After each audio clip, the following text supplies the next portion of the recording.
Avez-vous déjà remarqué à quel point parfois notre esprit et notre corps peuvent se dissocier ? En effet, nous avons cette faculté à effectuer des tâches alors que nous pensons à autre chose. La réalisation de nos tâches quotidiennes étant alors faite par ce que l'on appelle le phénomène d'automatisme. Tous les jours, cet automatisme prend le contrôle de notre corps avec plus ou moins de succès. En effet, parfois, il n'est pas parfait.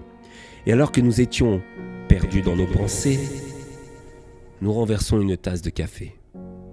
L'inexactitude de nos gestes quotidiens fait que parfois il faut être concentré et penser à ce que nous faisons, sans quoi il arrive de petits incidents domestiques. Mais la vie d'aujourd'hui et nos soucis quotidiens font que nous sommes souvent perdus dans nos pensées. Ce matin encore, j'ai fait appel à ces automatismes, et ce, dès mon réveil. J'ai préparé le déjeuner pour ma fille et moi, puis je suis allé m'habiller et me laver. Et après, j'ai réveillé ma petite princesse. Je l'ai lavée, habillée, et je lui ai donné son petit déjeuner, tout en étant perdu dans mes pensées. Après tout ça, j'ai débarrassé la table. Imperfection de mon automatisme, j'ai fait tomber le beurre. Vous voyez, ça arrive à tout le monde lorsque l'on est perdu dans ses pensées. J'ai pris son cartable et nous sommes mis en route pour l'école. Là aussi, mon automatisme m'a servi à conduire ma petite voiture jusqu'à ce que... Je suis étourdi. Le choc a été violent, au point tel que mon airbag s'est déclenché. Je suis sonné, mais apparemment pas blessé. Je vois devant moi la voiture qui m'a refusé la priorité. Sûrement quelqu'un qui était perdu dans ses pensées. Il sort lui aussi, à moitié groggy. Il a l'air confus, et son regard insiste sur mon pare-brise.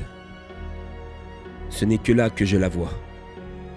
Ma princesse, qui à la suite de l'impact a quitté sa place à l'arrière du véhicule pour venir écraser son si joli visage contre le pare-brise, souillé désormais de son sang. Elle est inerte, sans vie, morte. Je jette alors un œil à l'arrière et vois que la ceinture de son siège enfant est détachée. Je ne lui avais pas mise.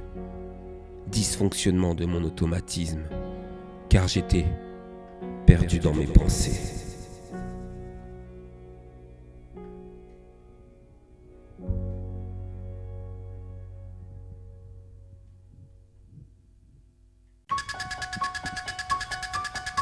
À vous qui avez eu le courage de regarder cette vidéo, n'hésitez pas à la partager et à vous abonner, sans quoi je serai obligé de vous retrouver et de m'occuper de vous.